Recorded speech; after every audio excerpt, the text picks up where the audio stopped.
Et bien ça tout le monde, c'est Adam Pro 13, donc là on se retrouve pour des petites histoires. Donc là écoutez, parce qu'avant j'avais fait une vidéo sur les autres et tout, mais comme c'était flou, j'ai pas envie de faire... Attends, on va enlever la musique là. Donc là nous allons faire écouter les autres. J'ai pris une autre application. Bah écoutez, bah c'est parti.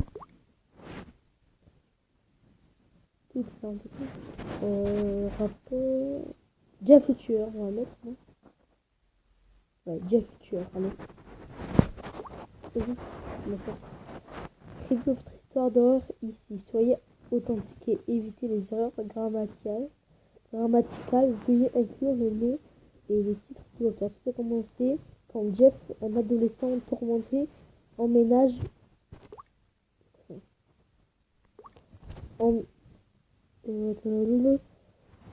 avec son frère Lucas et ses parents dans un quartier résidentiel. Tout se passait pour le mieux jusqu'au jour où 3 jeunes du quartier décidèrent de s'en prendre à Jeff et son frère. Alors qu'ils attendaient le bus pour aller à l'école, Jeff essaya de se défendre. Il donna un coup de poing dans le ventre du premier, un autre dans le nez du second et tabassa le dernier qui sortit un couteau suisse qui laissa plusieurs blessures à Jeff. Le soir, en rentrant chez eux, Jeff et Lucas virent deux agents de police à leur porte.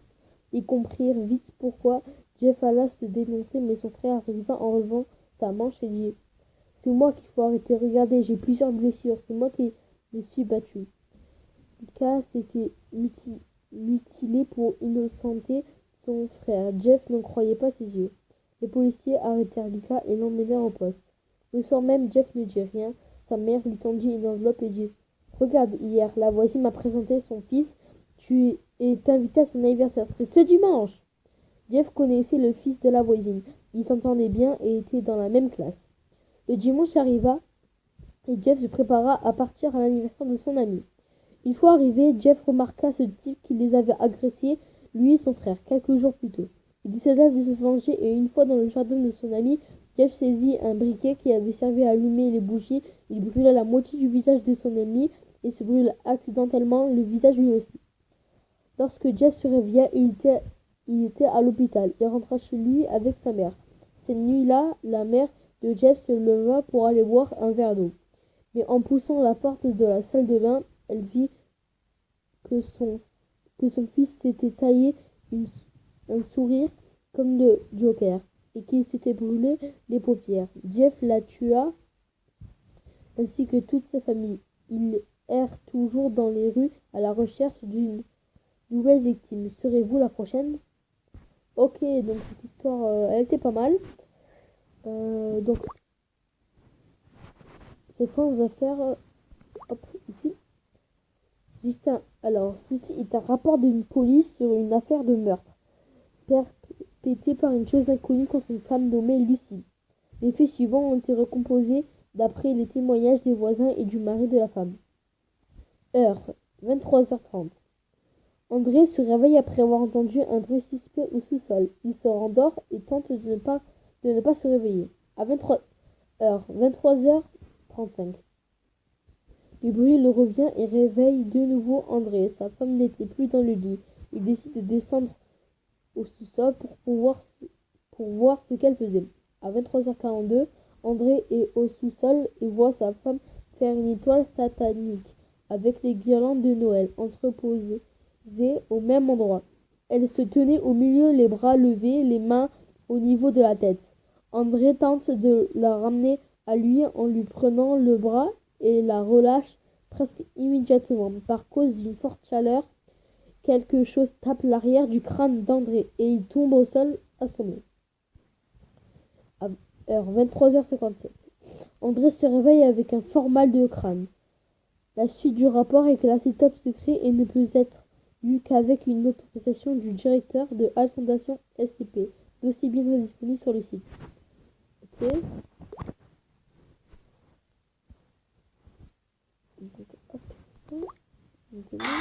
Aujourd'hui, c'est un... Husso. La petite fille. Un homme qui roule de... La petite fille. Un homme qui roule de nuit voit une petite fille à côté de la route. Il s'arrête et l'interpelle. « Que fais-tu ici, ma petite fille ?» Je me suis perdue et je veux rentrer chez moi. Monte, je te ramène, d'accord. L'homme roula pendant 1 heure et arrivé dans une petite maison au fin fond d'une forêt sombre. Et il s'arrêta et dit: Tu es sûr que c'est bien chez toi? Oui, on est chez moi, monsieur. Viens, on y va. Oui. Ils sonnèrent et un monsieur leur ouvrit la porte. Bonsoir, vous êtes le père de cette petite fille? Quelle petite? Je ne vois personne à part vous. Mais si, regardez, je vous dis que non, ma fille est morte il y a 5 ans. Le policier se retourna et vit que la fille avait disparu. Le père lui claqua la porte au nez. Tout chamboulé, le policier s'en alla dans la voiture et rentra chez lui. Le matin, il chercha sur Internet et regarda un article sur une petite fille fauchée par une voiture il y a 5 ans, dont on n'avait pas retrouvé le corps.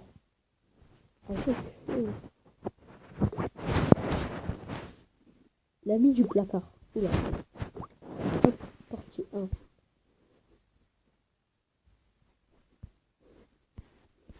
Ok. Hop, l'ami du placard partie 1. André vivait avec sa femme et ses 3 filles dans une maison en plein milieu d'un petit village dans le Tennessee. Il venait d'emménager il y a quelques jours et tout semblait se passer correctement. André venait de retrouver un travail bien rémunéré. Angela était heureuse avec le bébé et les 2 autres enfants entrèrent au collège. Seulement, c'est dans l'ombre de minuit, un samedi soir, que tout commença, réellement. Lorsque l'horloge se mit à retentir 12 fois, le babyphone s'alluma et on entendit une respiration émanant de celui-ci. Cela durait une longue minute et se termina enfin. Les parents dormaient. C'est quelques semaines plus tard qu'André se rendit compte, alors il alla directement voir ce qui se passait. Dans la chambre du bébé, la fenêtre était ouverte. À part ça, rien à signaler. Le lendemain soir, André s'adressa à sa femme. Cette fois, ferme bien la fenêtre. Notre enfant aurait pu être très malade après une longue dispute à ce sujet. Ils allèrent s'allonger et la même scène se répéta. Mais ce soir-là, c'était différent car on entendait une voix d'homme qui disait: « Il est à moi. » Le père se mit à courir affolé jusqu'aux escaliers. Il y eut des cris de bébé au loin. Arrivé en haut, il prit son bébé et contrôla les lieux. La fenêtre était encore ouverte. Ok. Ça, je crois que c'est un bébé kidnappé. Ah ouais, c'était chaud. Chloé et le pantin. Partie 1. Chloé vit à Kanda, excuse-moi si je ne dis pas bien, dans le sud de la Floride. Elle est une adolescente sage et aimante qui n'a qu'une passion, collectionner les anciennes poupées. Considérée comme une personne trop renfermée, personne ne lui adressa la parole au lycée. Elle s'en fichait car pour elle, juste sa famille et sa passion comptaient. Quelques jours avant ses 17 ans, le père de Chloé eut un accident de voiture très grave et il en mourut. Rien d'anormal n'a été trouvé. L'homme semblait en parfaite santé, n'avait pas bu d'alcool. Il a quitté la route et aperçut un bus. Excusez-moi. Compte tenu de ce passage difficile, l'anniversaire de Chloé a été repoussé. Seulement le cadeau du papa qui se trouvait dans la voiture lui a quand même été offert. Il s'agissait d'une poupée très ancienne. Selon elle, sur ses manchettes, on pouvait lire Aaron.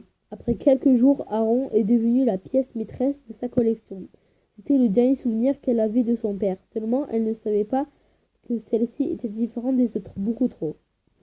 Un soir, après être rentrée de la gymnastique, Chloé, fatiguée, alla directement dormir. Quelques minutes plus tard, elle réouvrit les yeux après avoir entendu une voix de mâle assez aiguë parler. Ça disait: « Et tu devras voir comme il se débattait auprès de son volant. Ha ha ha. Oh non, comment peux-tu être vivant? Ha ha ha. » À suivre. Ok. Partie 2. Chloé ouvrit grand les yeux. Elle se persuada que ce n'était qu'un rêve. Elle alla donc faire un tour dans la cuisine pour manger ce que sa mère lui a laissé. Soudainement, un bruit attira son attention, puis un autre et un autre. Ça ne pouvait pas être sa mère. Elle travaillait de nuit. Chloé était seule. Elle se dirigea sans faire de bruit vers sa chambre. Boum, boum, son cœur battait si vite de peur que quelqu'un soit présent. Elle passa sa tête pour jeter un coup d'œil à la pièce. Quelques poupées étaient là au sol. Il semble que les quelques poupées assises autour d'Aaron se sont retrouvées par terre. Mais pas lui.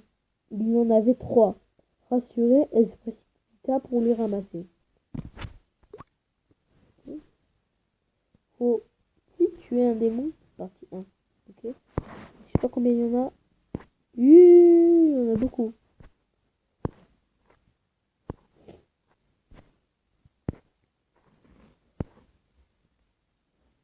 Hop. Nous devions nous assurer que les enfants... Alors, faut-il tuer un démon? Partie 1. Nous devions nous assurer que les enfants ne le sachent jamais. Continuez, Madame Stenson, je sais pas quoi. Le psychiatre demanda à sa cliente de reprendre l'histoire qui avait ravagé sa famille. Ils sont tous morts, ils ne reviendront plus, n'est-ce pas? Dit-elle en pleurant. Pour raconter les meurtres et apparitions dans la vie des Stinson, Stacy s'est retrouvée devant un psychiatre. Celle-ci était la jeune mère de la famille, qui fait la une de tous les journaux. Ces jours-ci, une famille de 5 personnes disparaît. La mère dit avoir vu le diable. L'ambiance dans la salle est très glauque. Il fait froid, il y a un manque de lumière conséquent. Selon le professionnel, remettre en place les éléments des scènes à éclaircir était primordial. J'ai mal, je me souviens de sa naissance, je me souviens de sa façon d'être et de la raison qui nous a poussés à la tuer. Ce fut un meurtre, mais si vous la voyez de vos propres yeux, vous deviendrez fou. Les humains disent que la création et la vie sont les plus belles choses sur cette terre, mais cette chose ne l'était pas, reprit Stacy. C'était un démon, dit-elle en pleurant. Les gens pensaient qu'elle était muette, elle ne parlait que les nuits où nous dormions, et lorsque nous l'entendions, elle savait que nous prêtions oreille à ses incantations. Prenez votre temps, Madame Stinson, respirez, j'aimerais que vous en veniez au moment de la disparition de votre famille, demandait le psychiatre. Nous l'avions enterrée dans le jardin et un soir, en rentrant, le tas de terre était complètement déblayé. Elle était de retour. Ok.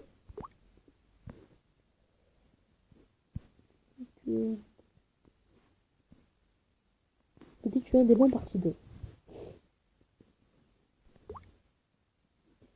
Stacy reprend son histoire sous le regard du psychiatre attentif. Ses yeux sont froncés et des larmes coulent le long de ses joues pour rejoindre ses lèvres rouges. Comment cela pouvait être possible? Il faisait nuit depuis déjà quelques heures et nous étions fatigués, dit-elle. Vous pensiez que quelqu'un avait découvert le corps, n'est-ce pas? Dit l'homme qui se tenait devant elle. Oui, la porte à l'arrière de la maison était ouverte, et c'est en entrant que nous avions compris que tout allait mal. Sur tous les murs se trouvait du sang, celui de notre chat, suspendu au lustre du salon. Oh non, le pauvre! J'ai tellement mal au cœur, je n'arrêtais pas de vomir en criant. Mais ça, ce n'est... En criant. Mais ça, ce c'est pas... Attends. Mais ça ne s'est pas arrêté là. Il y a fait froid d'un coup et nous l'avons vu. Elle se tenait debout dans le coin de la salle. Elle fixait mon mari dans les yeux, puis il s'est décomposé devant moi. Les enfants dormaient dans la voiture. Il criait et son bras s'est arraché du reste de son corps, raconta Stacy, qui ne pouvait plus continuer tellement celle-ci pleurait. Madame Stinson, dites-moi maintenant où sont les enfants? Que s'est-il passé? Demanda le psychiatre. Un courant d'air glacial traverse la pièce accompagné d'un son clair. La voix d'une enfant. Ils sont tous morts. Les yeux du psychiatre s'écarquillèrent. Ils avaient compris. Stacy avait été épargnée pour qu'elle assiste au meurtre de sa famille tout entière. Ok les amis, on fait encore une histoire. Non, 2 histoires et on va s'arrêter là. Hop. L'histoire commence. Léna et Willy, partie 1. L'histoire commence un soir. Ah là, ils se sont trompés, il y a une faute d'orthographe. Hein. Un soir de Noël. Pardon. Un soir de Noël en plein milieu du Canada, dans une belle maison en forêt. La petite Léna fêtait ses 6 ans avec ses parents. Le père Rick était un homme d'affaires et n'avait pas eu le temps de passer prendre un cadeau pour sa fille. Plutôt qu'il y a une heure, il était allé dans cette vieille boutique qu'on appelait Two Black Bots. Celle dans laquelle personne ne rentre et pour toi qui tout le monde se pose la même question. Pourquoi est-ce qu'elle existe encore? Le cadeau était simple. Oh non, il ne s'agit pas d'une marionnette tueuse ou quoi que ce soit de si débile. Rick avait acheté une boîte à bijoux qu'il avait pris soit de laver. Il n'avait pourtant pas eu le temps de l'emballer. Lina était heureuse et comme toujours, elle souriait alors que la maman de l'enfant avait compris le stratagème du père. C'est pourquoi la soirée, selon elle, avait été gâchée. Quelques heures plus tard, Lina, sous sa couverture, jouait avec sa boîte à bijoux. On pouvait entendre les deux parents se disputer à l'étage plus bas. C'est en quelques minutes que l'enfant se rendait compte que la boîte était quelque peu particulière lorsqu'on se rapproche doucement. Respiration, Lena. Ça, c'est un bruit de respiration de Lena. En bas, Rick tentait de persuader sa femme là. Le pauvre homme était loin de gagner le sourire de celle-ci. Elle était convaincue de l'erreur de son mari. La dispute était alors interrompue par un cri strident, celui de Lena au premier étage. Le père courait pour retrouver sa petite chérie. Mais celle-ci avait disparu. Ok. Les amis, donc on fait la partie 2. On va y arriver. Ouais, il y a plein de parties. Donc après, ça va être... Oula. On fait la partie 2. Après, les parties 3, 4 et 5, ça sera pour la prochaine fois. Partie 2. Où était Léna? Le père paniqué chercha en vain dans sa chambre. Il ne restait plus que cette boîte ouverte sur le lit. Léna, ma chérie, cria le papa en même temps que la mère rapplique. Ah, mais attendez, je crois qu'elle rentre dans la boîte, non? Je sais pas moi. Je suis là, papa, répondait la fille, derrière la porte de la buanderie au fond du couloir. Rick, étonné et apeuré, regardait sa fille et comprenait qu'elle avait quelque chose, du moins qu'elle avait vu quelque chose depuis ce soir. Léna n'est plus la même. Elle est toujours toute pâle, ne sourit plus. Elle n'est plus intéressée par aucune des activités qu'elle avait pour habitude de pratiquer. Mais que s'est-il passé ce soir-là? Ses parents ne comprenaient toujours pas et leur petite fille leur manquait énormément. On avait tout essayé et l'histoire de la jeune enfant cette nuit était et restera pour eux un mystère. Mais si le jour se lève à chaque fois, n'oublions pas que la nuit aussi est présente.